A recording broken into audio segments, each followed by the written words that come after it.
Here you would have your landing page for your dashboard, which has information for all sorts of things in your account, from all the genomes, if you have multiple people that have whole genome sequencing data in your account, to the type of data you have, which is whole genome sequencing. You can upload multiple other forms of data from other companies such as 23andMe, other whole genome sequencing companies like Dante or Nebula.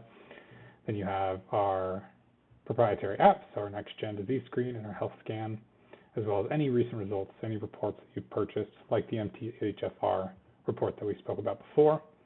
You can see other reports that are available, and then the files that are actually in your genome. If we go back up to the top, we can go to our marketplace, and this is where you would find reports like the MTHFR report, where you could purchase this and run your data through it, and then it would provide a sample report.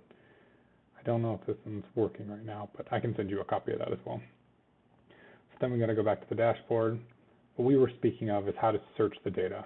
So we go to Genome Explorer,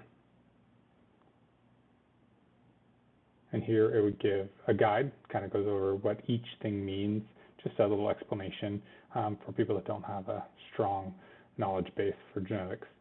And then we go into the genome data section, and we can search by all sorts of things. This will be limited if you do not maintain our membership. You will always have access to the raw data itself, but all the interpretations and outside information like condition and classification are only available to our premium members.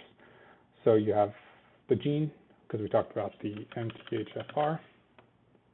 We search that, and then it'll give us all the variants listed that you have for the MTHFR gene. It'll have your data, which is your genetic makeup, the risk version, so which puts you at more risk, and then the rest of these so your status and on, are only included for our premium members.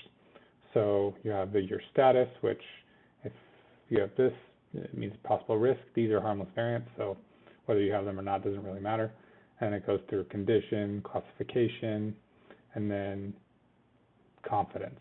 Confidence just means how much research available there is per variant. And this is all covered in the guide as well. If you have any other questions, let me know.